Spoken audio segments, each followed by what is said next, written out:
Laras Ayu Wicaksono mendadak membeku saat sedang mengelap meja, ketika CEO teknologi miliarder Virajaya Pradipta mengangkat selembar dokumen berbahasa Mandarin di hadapan tim eksekutifnya. Kefasihan rahasia yang selama ini ia sembunyikan terasa panas di tenggorokan. Virajaya Pradipta berkata lantang bahwa siapapun yang bisa menerjemahkan proposal akuisisi itu akan mendapat gaji satu hari miliknya, sekitar Rp451.300.000. Lalu ia menyingkirkan troli kebersihan milik Laras Ayu Wicaksono dengan ujung sepatu kulit premiumnya.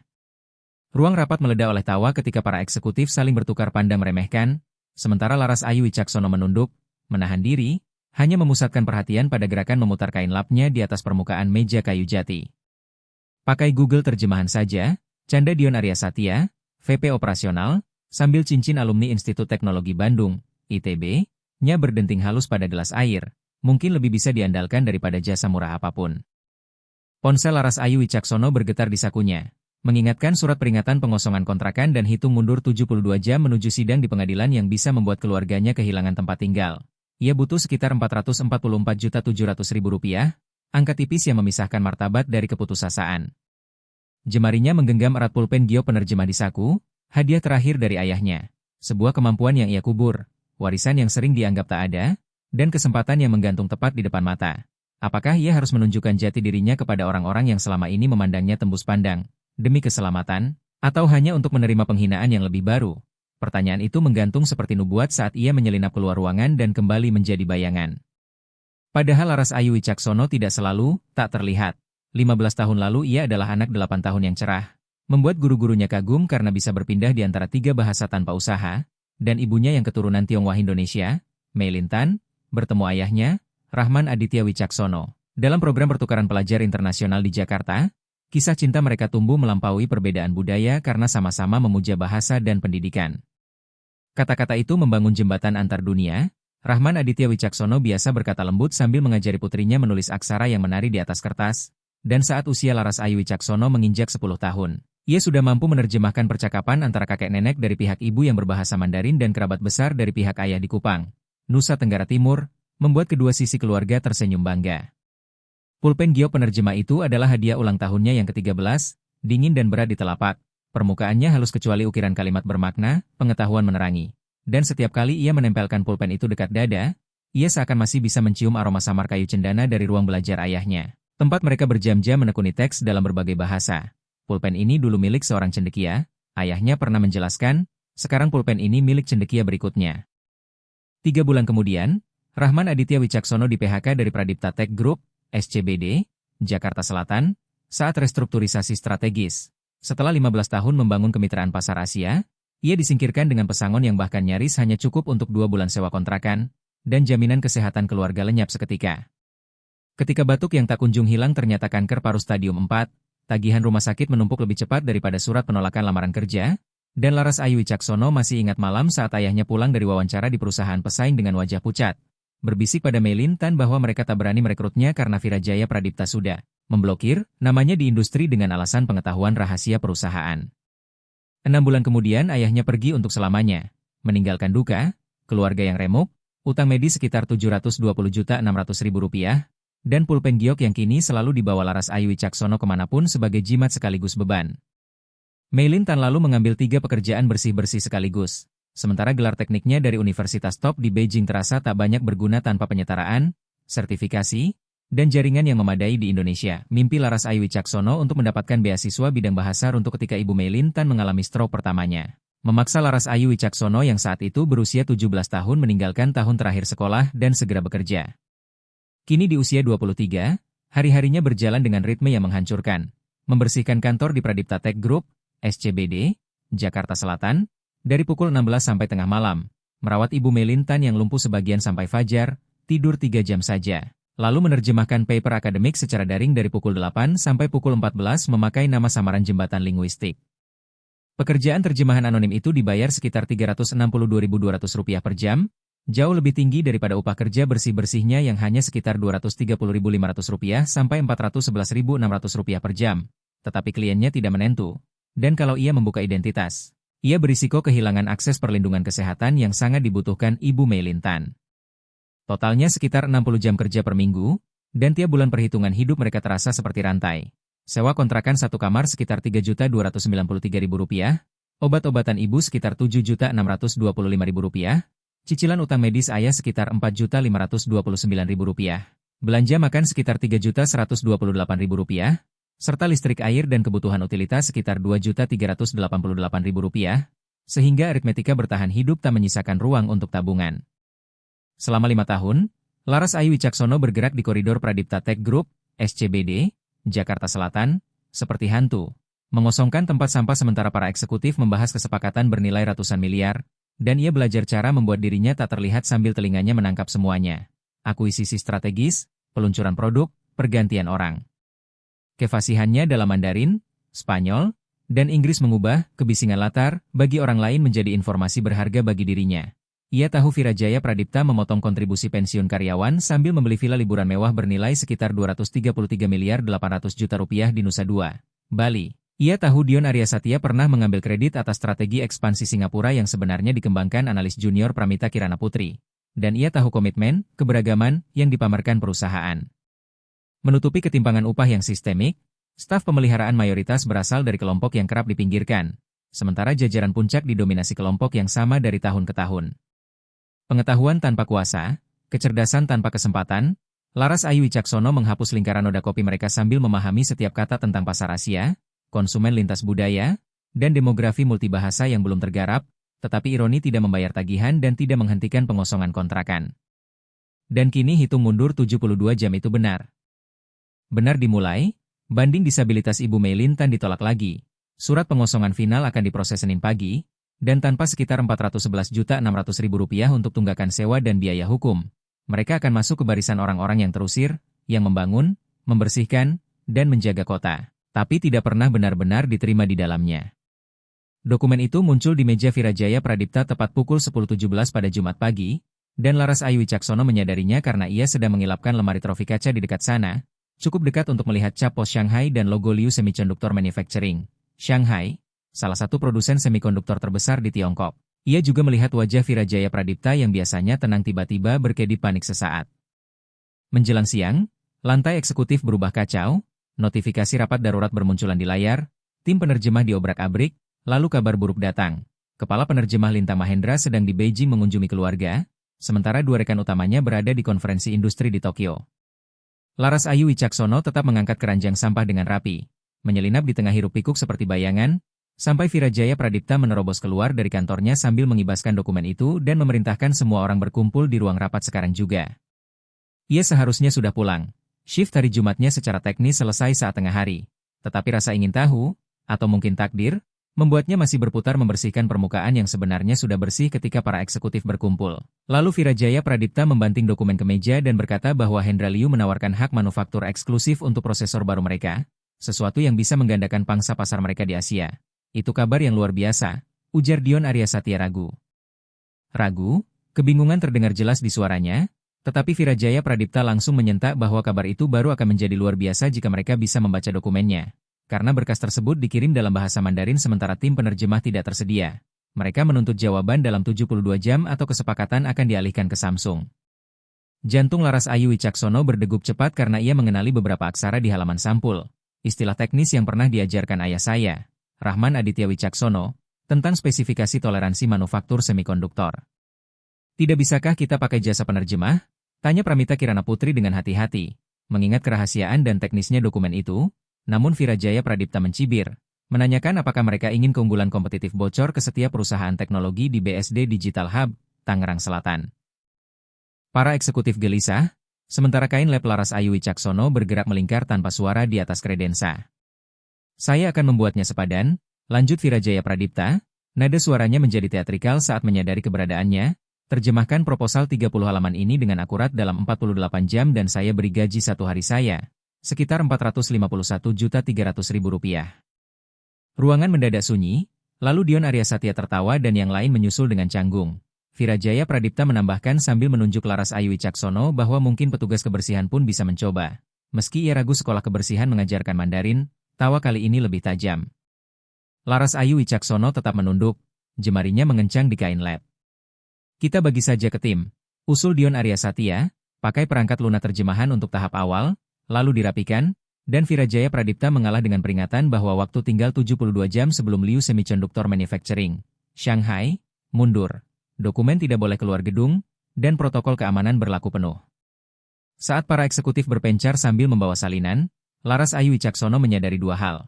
Mereka bahkan salah besar menerjemahkan judul, menggumam tentang peluang kemitraan padahal jelas tertulis kontrak manufaktur eksklusif, dan tenggat 72 jam itu persis sejajar dengan hitung mundur pengosongan kontrakannya. Gaji harian Virajaya Pradipta akan menutup kebutuhan medis ibu saya, Mei Lin Tan, serta tunggakan sewa, tetapi membuka kemampuan bisa membuat Laras Ayu Wicaksono kehilangan pekerjaan.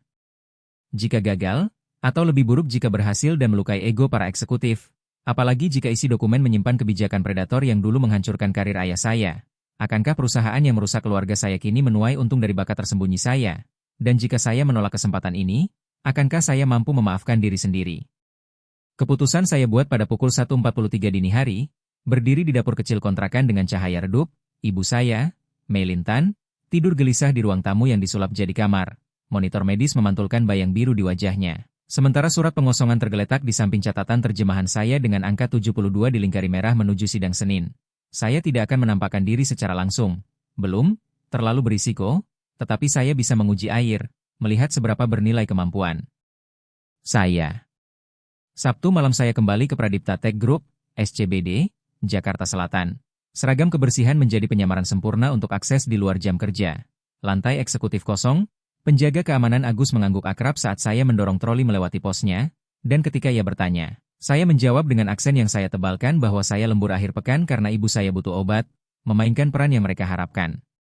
Di ruang rapat, upaya terjemahan para eksekutif tercecer di papan tulis, kusut oleh jargon teknis dan istilah bisnis yang keliru, dan dada saya sesak melihat betapa kacau hasilnya. Saya meringis melihat betapa amburadulnya tafsir mereka. Lalu dengan pulpen Gio penerjemah saya mengoreksi 3 bagian paling krusial.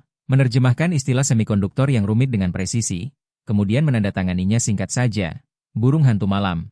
Koreksinya cukup spesifik untuk membuktikan keahlian, tapi cukup terbatas agar tampak seperti petunjuk bantuan, bukan solusi penuh, sebuah umpan untuk mengukur reaksi. Minggu pagi, catatan anonim saya membuat geger. Saya datang lebih awal dengan troli kebersihan dan sengaja berdiam dekat pintu ruang rapat, menguping. Siapa sebenarnya burung hantu malam itu? Bentak Virajaya Pradipta, dan Dion Arya Satya menjawab bahwa keamanan bilang tidak ada orang tak berwenang masuk, jadi pasti orang internal.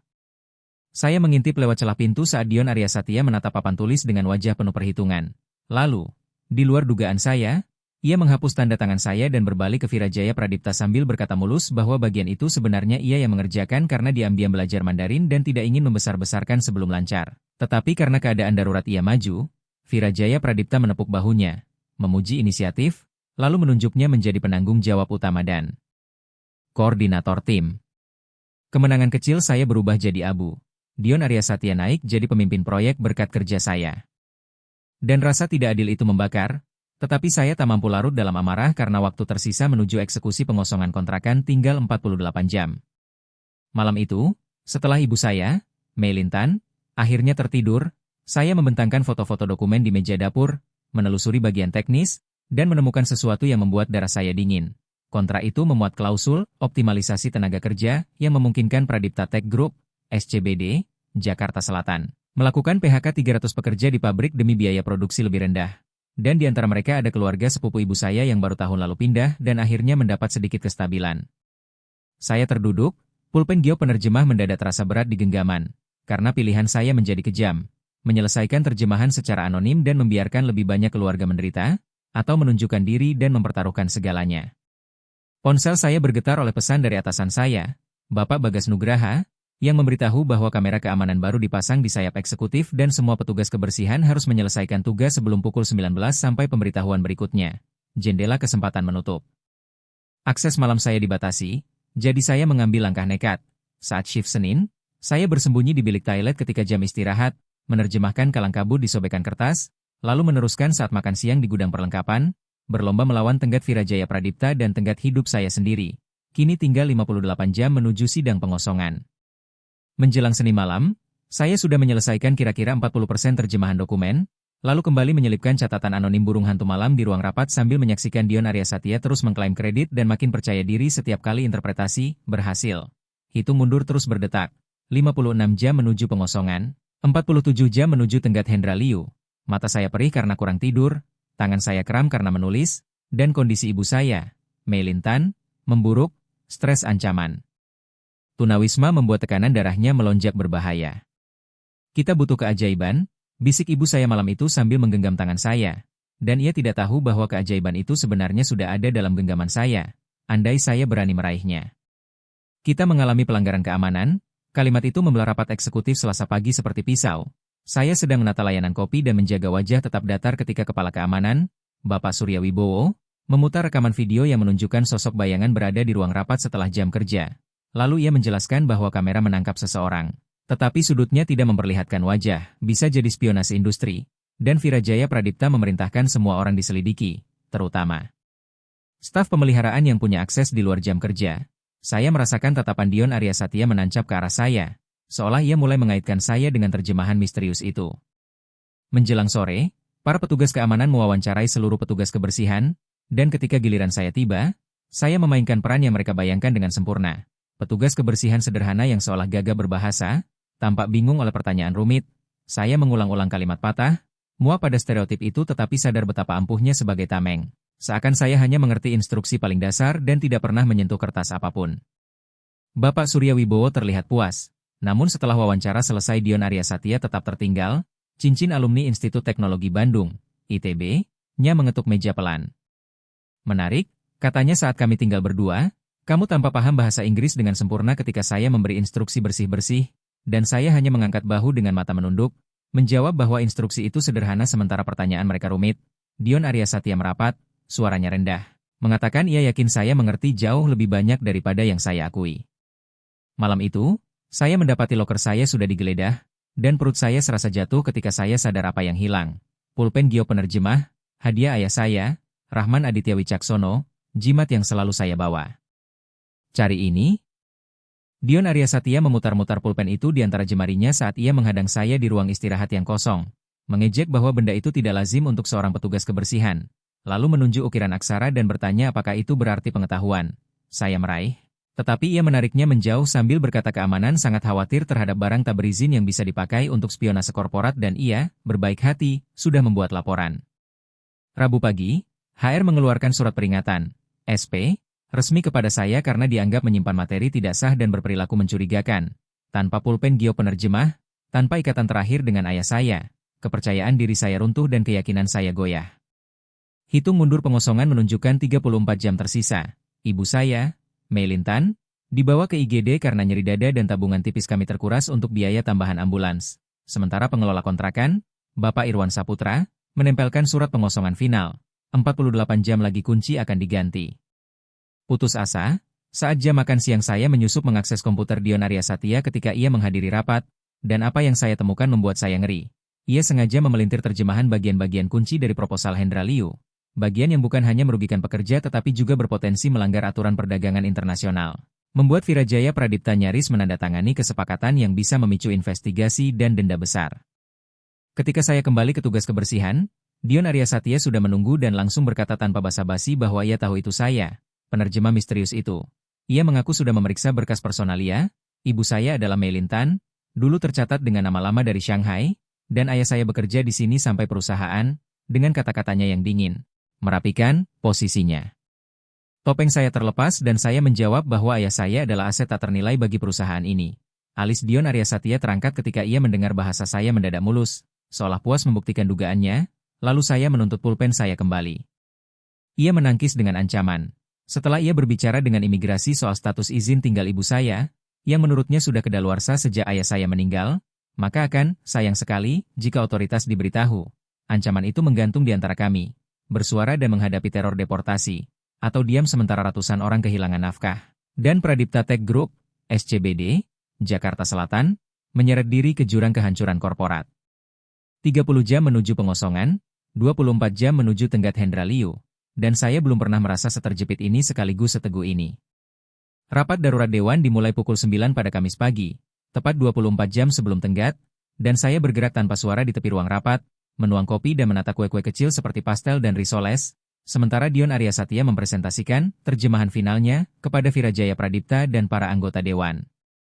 Seperti yang bisa Anda lihat, Jelas Dion Aryasatya sambil menunjuk slide presentasi PowerPoint-nya. Syaratnya sangat menguntungkan. Hendra Liu menawarkan manufaktur eksklusif dengan tarif 15% di bawah harga pasar dan pengawasan kontrol kualitas yang minimal, dan saya meringis karena itu jelas pemelintiran. Dokumen aslinya justru menuntut protokol kontrol kualitas yang ketat dengan standar toleransi 15% lebih tinggi daripada rata-rata industri. Dion Aryasatya melanjutkan bahwa satu-satunya permintaan yang tidak biasa hanyalah percepatan jadwal produksi menggunakan istilah yang ia artikan kira-kira sebagai penyesuaian alokasi staf. Dan tangan saya gemetar saat mengisi ulang kendi air karena saya tahu ia sengaja menutupi gambaran PHK massal yang bisa ditimbulkan oleh klausul itu. Lalu ia mengaku masih ada bagian teknis tentang proses Lee Wong Moxing yang belum jelas, tetapi cara ia melafalkannya begitu kacau hingga saya refleks tersentak, dan Virajaya Pradipta menangkap reaksi saya. Menyindir apakah ada yang salah dengan gadis pembawa kopi itu. Semua mata menoleh, dan detik itu memanjang seakan masa depan saya diletakkan di ujung pisau. Saya mengoreksi pelafalannya pelan dengan nada yang tepat, mengatakan bahwa istilah itu bukan seperti yang ia ucapkan, dan maknanya adalah sistem pemodelan fluida, bukan omong kosong yang barusan ia sajikan. Ruangan membeku, wajah Dion Aryasatya menggelap dan ia menyeringai menuntut penjelasan. Saya menegakkan bahu. 16 tahun belajar bahasa menelan habis 5 tahun kebiasaan menjadi tak terlihat, lalu saya menyatakan tegas bahwa ia telah salah menerjemahkan beberapa bagian kritis. Istilah Lee Wong Moxing mengacu pada sistem manajemen thermal semikonduktor yang membutuhkan penanganan khusus saat manufaktur, bukan soal redistribusi staf, melainkan spesifikasi teknis. Dion Aryasatya baru hendak memaki karena saya memotong pembicaraannya, tetapi Virajaya Pradipta menyela dan menatap saya seakan baru pertama kali melihat saya, menanyakan apakah saya bisa bahasa Mandarin. Dada saya berdegup kencang ketika saya menjawab bahwa saya menguasai Mandarin, Spanyol, dan Inggris, serta bisa membaca Jepang dan Korea walau kemampuan bicara saya terbatas. Dion Aryasatya buru-buru memotong, menuduh saya berbohong dan hanya petugas kebersihan. Namun saya melanjutkan dengan suara yang makin mantap bahwa ayah saya, Rahman Aditya Wicaksono, adalah orang yang membangun divisi pasar Asia perusahaan ini sebelum restrukturisasi 5 tahun lalu. Dan sejak kecil ia mengajari saya Mandarin bisnis serta terminologi teknis. Kilatan ingatan melintas di mata Virajaya Pradipta ketika ia menyebut nama keluarga saya dan berkata ia mengingat Rahman Aditya Wicaksono.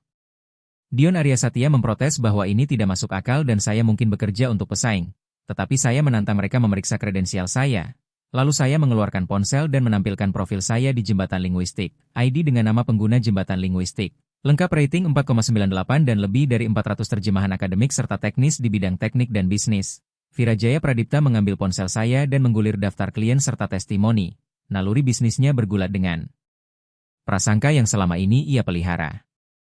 Saya menatap Dewan dan menegaskan bahwa terjemahan Dion Aryasatya sama sekali tidak menyebut protokol kontrol kualitas, dan lebih parah lagi, ia mengaburkan fakta bahwa proposal Hendra Liu menuntut pengurangan tenaga kerja di pabrik hingga 300 orang sebagai syarat kesepakatan, sesuatu yang dapat melanggar 3 perjanjian ketenagakerjaan yang sudah ditandatangani perusahaan.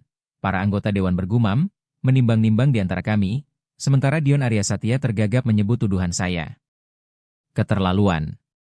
Saya lalu mengutip dari ingatan, menyatakan letak pasal secara spesifik, halaman 16 paragraf 4, bahwa aksara di dokumen itu secara jelas memerintahkan perusahaan menjalankan pengurangan tenaga kerja tidak kurang dari 300 posisi dalam 60 hari setelah kontrak dieksekusi. Saya menambahkan dengan tenang bahwa saya bisa membacakan seluruh bagian itu kata per kata jika mereka mau, dan Virajaya Pradipta menatap saya lama. Keterkejutan di wajahnya perlahan digantikan kalkulasi dingin. Ia menanyakan apakah saya benar-benar mampu menerjemahkan seluruh dokumen itu dengan akurat, dan saya mengakui bahwa saya sudah menerjemahkan sekitar 60%.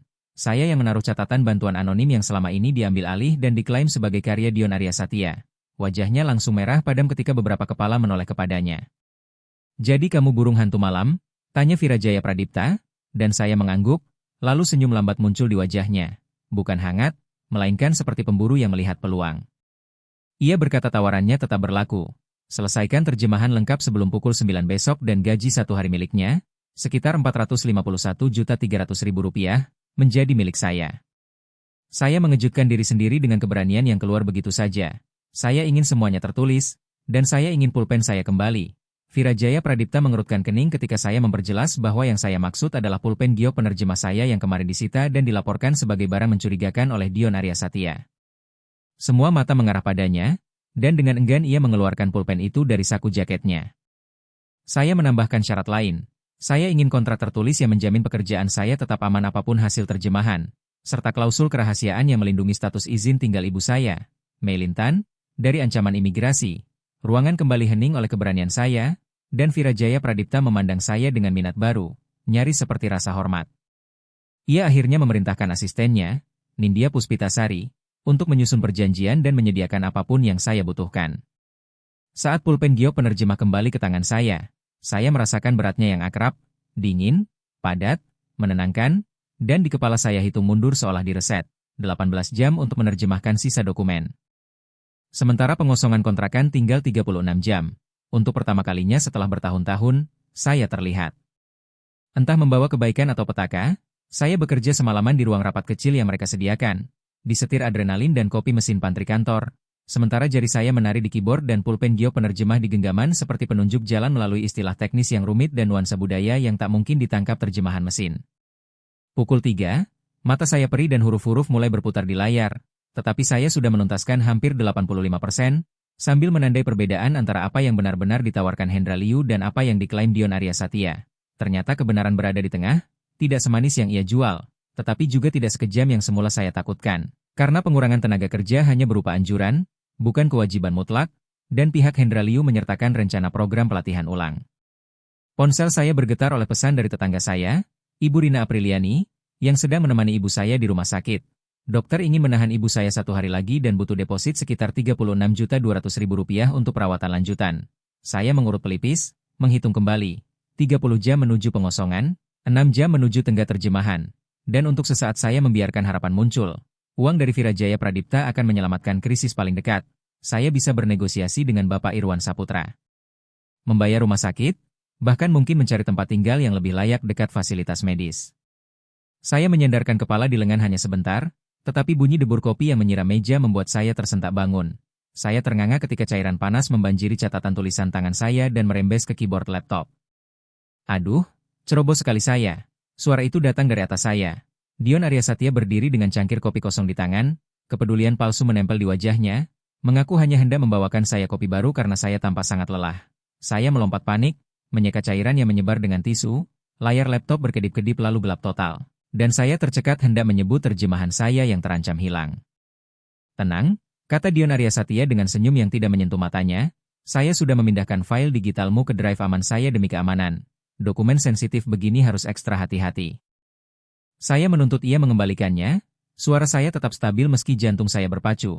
Namun ia mengangkat bahu dan berkata sayangnya ada kerusakan data. Semacam gangguan teknis yang membuat semuanya tidak bisa dipulihkan. Ia mengangkat bahu seolah itu hal biasa. Memang begitulah. Katanya, hal-hal seperti itu terjadi, dan cadangan digital saya benar-benar lenyap, tinggal 4 jam menuju tenggat, saya terpaksa menyusun ulang bagian-bagian paling krusial hanya dari ingatan dan catatan yang masih bisa dibaca meski ternoda kopi.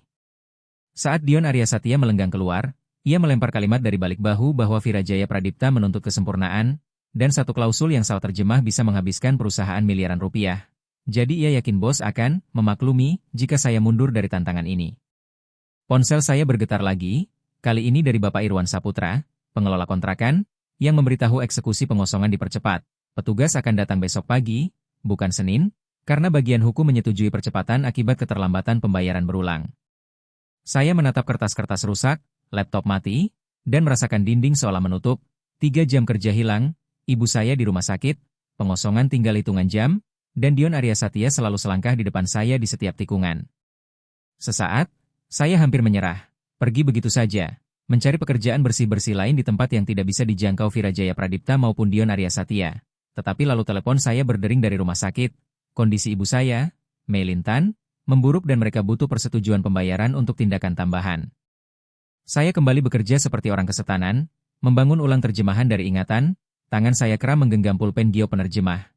2 jam berlalu, lalu 3, dan ketika fajar merkah, lelah menenggelamkan saya, kepala saya terkulai, mata saya menutup meski saya melawan sekuat tenaga. Saya terbangun mendadak mendapati Virajaya Pradipta berdiri menatap saya, dengan Dion Arya Satya menyeringai di belakangnya. Jam dinding menunjukkan pukul 8.47, tinggal 13 menit sebelum tenggat. Saya sudah menduga ini, kata Virajaya Pradipta sambil menilai penampilan saya yang berantakan, kertas berserakan, noda kopi di mana-mana, lalu ia menguliahi bahwa orang seharusnya tetap di jalurnya. Petugas kebersihan membersihkan, eksekutif mengeksekusi, itulah mengapa ia kaya dan saya, tepat, berada di tempat saya. Ia menoleh kepada asistennya, Nindya Puspitasari, Memerintahkan agar dibuat surat pemutusan kerja karena saya melanggar kebijakan perusahaan dengan mengakses dokumen rahasia tanpa izin yang semestinya. Saya memprotes tentang perjanjian kami. Tetapi Virajaya Pradipta memotong bahwa perjanjian itu bergantung pada penyerahan hasil, dan saya gagal menyerahkan. Saya mencoba menjelaskan, namun ia mengabaikan dan justru menyuruh Dion Aryasatya menghubungi Nusantara Translation Pro untuk memulai dari nol siang ini. Lalu mereka akan meminta perpanjangan waktu kepada Hendra Liu. Senyum kemenangan Dion Aryasatya sudah cukup menjelaskan segalanya. Saya duduk membeku, menyaksikan satu-satunya kesempatan menyelamatkan keluarga saya runtuh oleh kekejaman korporat, dan suara ayah saya, Rahman Aditya Wicaksono, bergema di kepala. Kata-kata membangun jembatan antar dunia, tetapi apa yang terjadi jika jembatan itu sengaja dibakar? Apakah saya sudah mempertaruhkan segalanya hanya untuk berakhir lebih buruk dari sebelumnya? Saat Virajaya Pradipta hendak pergi, mata saya jatuh pada tas saya dan sudut sebuah buku catatan yang menyembul. Jurnal riset ayah saya. Saya membawanya untuk rujukan, lalu lupa, sampai detik ini. Tunggu, panggil saya, kejernihan baru membelah rasa lelah, dan Virajaya Pradipta berhenti di ambang pintu dengan wajah kesal. Berkata kita sudah selesai. Saya menarik jurnal itu, berkata bahwa ayah saya pernah mengerjakan teknologi yang sama persis. Seri semikonduktor GX500, ia termasuk tim pengembangan awal sebelum patennya diambil alih oleh pihak Hendra Liu. Saya membalik halaman, menunjukkan catatan detail proses manufaktur, diagram, spesifikasi, parameter pengujian. Informasi yang bahkan tidak tertulis lengkap dalam dokumen dari Hendra Liu karena mereka mengira perusahaan ini masih memahami fondasi teknologinya. Saya menegakkan tubuh, rasa percaya diri kembali, menegaskan bahwa catatan ini memuat rincian sistem pemodelan thermal yang tidak dijelaskan di proposal karena termasuk pengetahuan proprietari. Dan saya bisa menyelesaikan terjemahan dengan ketepatan teknis yang tidak akan mampu ditandingi agensi penerjemah manapun. Setelah jeda kalkulatif, Virajaya Pradipta akhirnya berkata dingin bahwa saya punya 10 menit. Saya bekerja dengan fokus yang menyala kembali. Jurnal riset ayah saya, Rahman Aditya Wicaksono, terbuka di sisi saya, dan pulpen Gio penerjemah bergerak di atas kertas dengan keyakinan. Menutup celah, meluruskan ambiguitas, serta mencatat spesifikasi teknis yang dalam dokumen dari Hendra Liu hanya disentuh sekilas. Tepat pukul 8.58 saya melangkah ke ruang rapat dewan tempat para eksekutif sudah berkumpul untuk konferensi video dengan Liu Semiconductor Manufacturing, Shanghai, lalu saya meletakkan terjemahan yang sudah lengkap di hadapan Virajaya Pradipta yang membacanya dengan tatapan curiga. Nindya Puspitasari mengumumkan panggilan video akan dimulai, dan Virajaya Pradipta sempat ragu, melirik antara berkas versi Dion Aryasatya dan versi saya, seakan hendak menyuruh saya pergi. Saya berkata saya akan menunggu di luar sambil berbalik, tetapi sebuah suara muncul dari layar dan meminta saya tetap di dalam ruangan. Semua orang menoleh ke layar besar, dan muncul Hendra Liu, pemimpin Liu Semiconductor Manufacturing, Shanghai, bersama tim eksekutifnya. Di sampingnya duduk wajah yang terasa familiar, Bapak Jonathan Liam, mantan rekan kerja ayah saya. Dalam bahasa Mandarin, Bapak Jonathan Liam menyapa bahwa ia merasa terhormat bertemu Putri Rahman Aditya Wicaksono dan bahwa ayah saya sering berbicara tentang bakat bahasa saya. Saya menjawab dalam Mandarin yang fasih, rasa kaget bergeser menjadi pemahaman, mengatakan kehormatan itu milik saya dan saya tidak menyangka mereka mengetahui saya bekerja di sini. Hendra Liu menyela bahwa mereka sebenarnya tidak tahu sampai tim intelijen mereka mencatat ada seseorang yang menerjemahkan proposal mereka, yang sengaja dibuat rumit, dengan sangat akurat, karena hanya segelintir orang yang bisa menavigasi istilah teknis seperti itu dengan benar. Virajaya Pradipta memandang bolak-balik, tak menangkap apapun dari percakapan Mandarin yang cepat, sehingga saya beralih ke bahasa Indonesia dan menjelaskan bahwa Hendra Liu memasukkan kompleksitas teknis sebagai ujian. Untuk memastikan apakah Pradipta Tech Group, SCBD, Jakarta Selatan, masih menyimpan keahlian yang dulu dibangun dengan kontribusi ayah saya.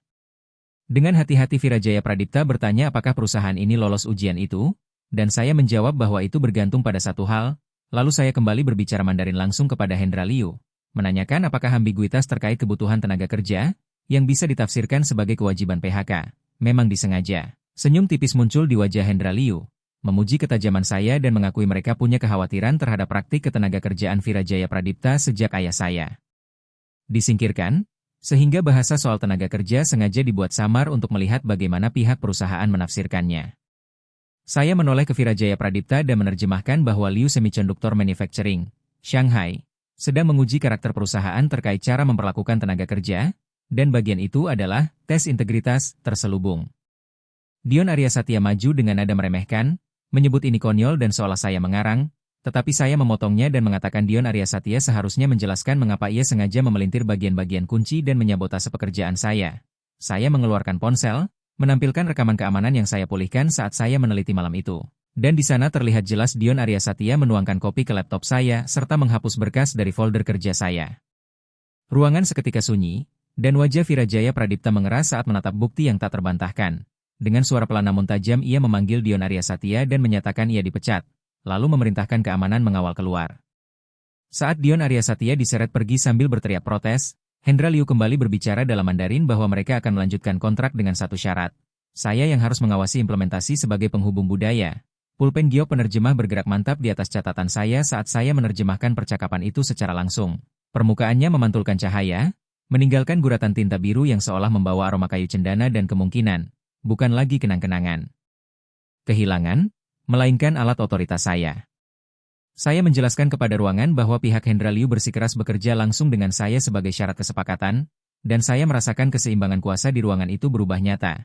Virajaya Pradipta menatap saya, menyadari daya tawar yang kini saya pegang, dan karena tenggat tinggal hitungan menit serta uang besar dipertaruhkan, ia tidak punya pilihan selain mengalah dengan satu kata, baik.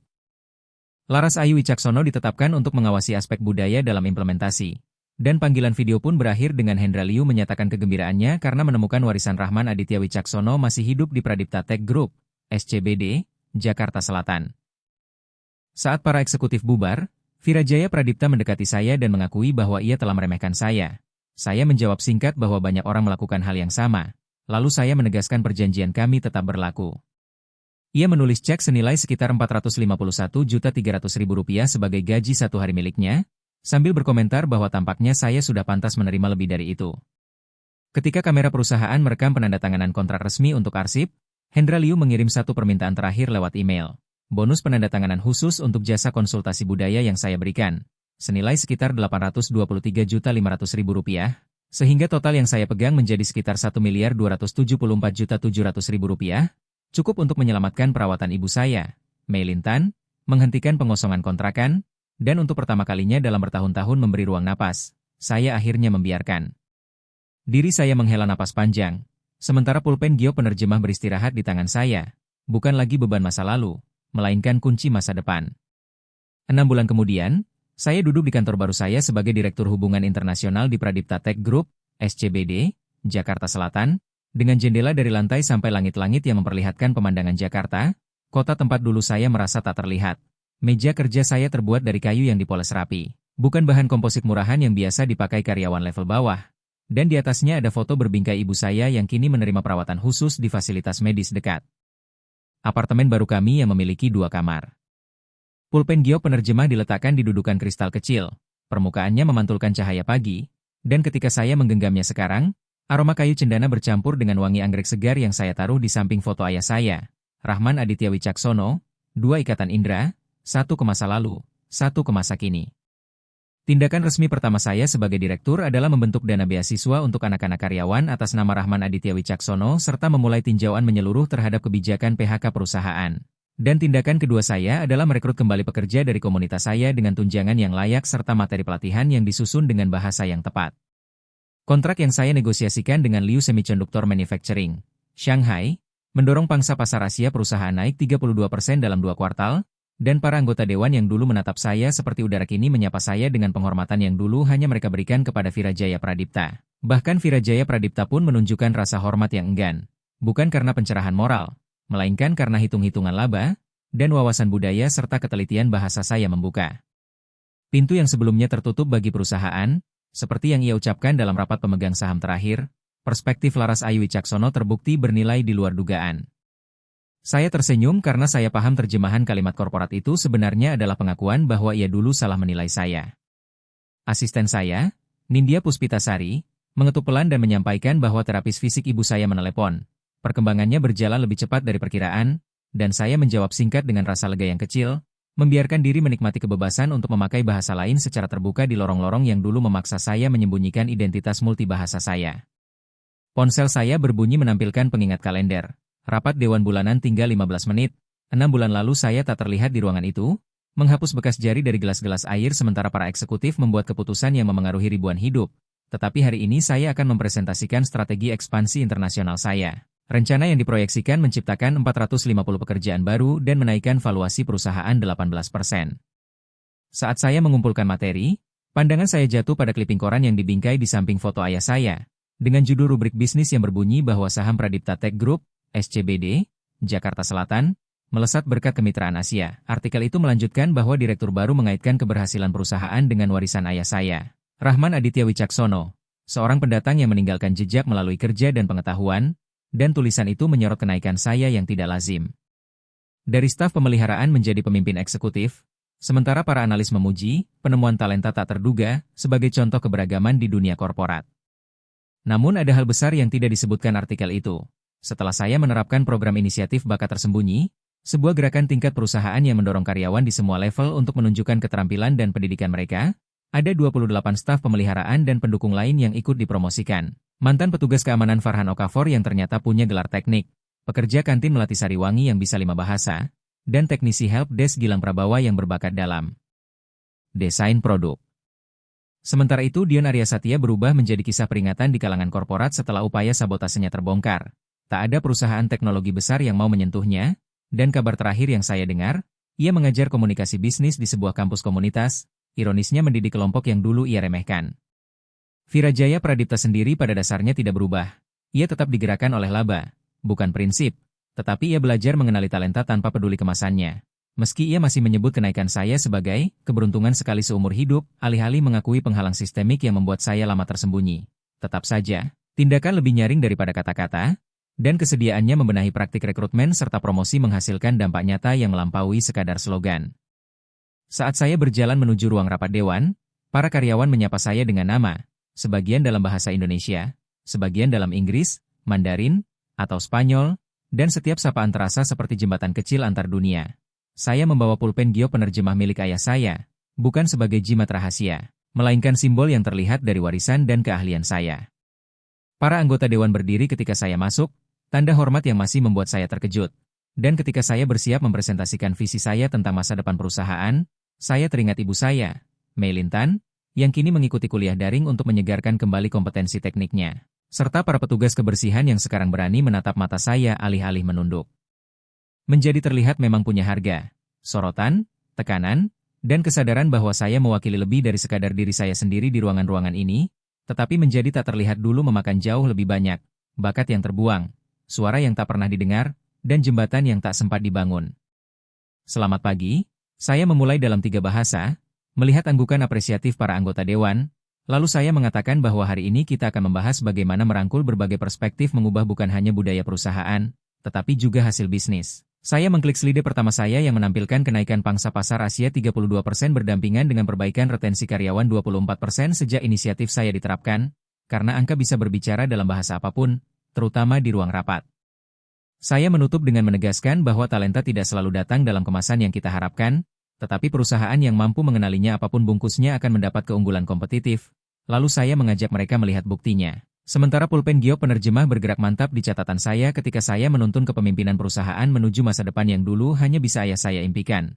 Masa depan di mana jembatan antar dunia berubah menjadi jalan raya peluang. Pernahkah seseorang meremehkan potensi Anda? Seperti mereka dulu meremehkan Laras Ayu Wicaksono. Dan apakah Anda punya momen ketika akhirnya Anda menunjukkan nilai diri Anda yang sebenarnya? Ceritakan pengalaman Anda di kolom komentar. Saya ingin mendengar bagaimana Anda berubah dari tak terlihat menjadi benar-benar diperhitungkan. Jika Anda menikmati kisah tentang bakat tersembunyi dan kemenangan yang tak disangka ini, jangan simpan sendiri. Ikuti kisah Beat untuk narasi-narasi kuat lain yang bisa memantik keberanian Anda menampilkan kekuatan yang selama ini tersembunyi. Tekan tombol suka jika Anda pernah diremehkan, dan aktifkan lonceng notifikasi agar tidak ketinggalan unggahan mingguan kami. Ingat, bab berikutnya dalam hidup Anda bisa saja hanya berjarak satu keputusan berani. Seperti yang dialami Laras Ayu Wicaksono, kisah Beat adalah tempat di mana potensi Anda berubah menjadi kekuatan Anda, karena di balik setiap judul berita selalu ada kisah manusia. Dan di kisah Beat kami menggali lebih dalam, di titik ketika emosi bertemu bukti dan drama membuka wajah sistem. Jika cerita ini membuat Anda berhenti sejenak, merenung, atau merasakan sesuatu, jangan lupa untuk mengikuti. Masih banyak yang akan datang.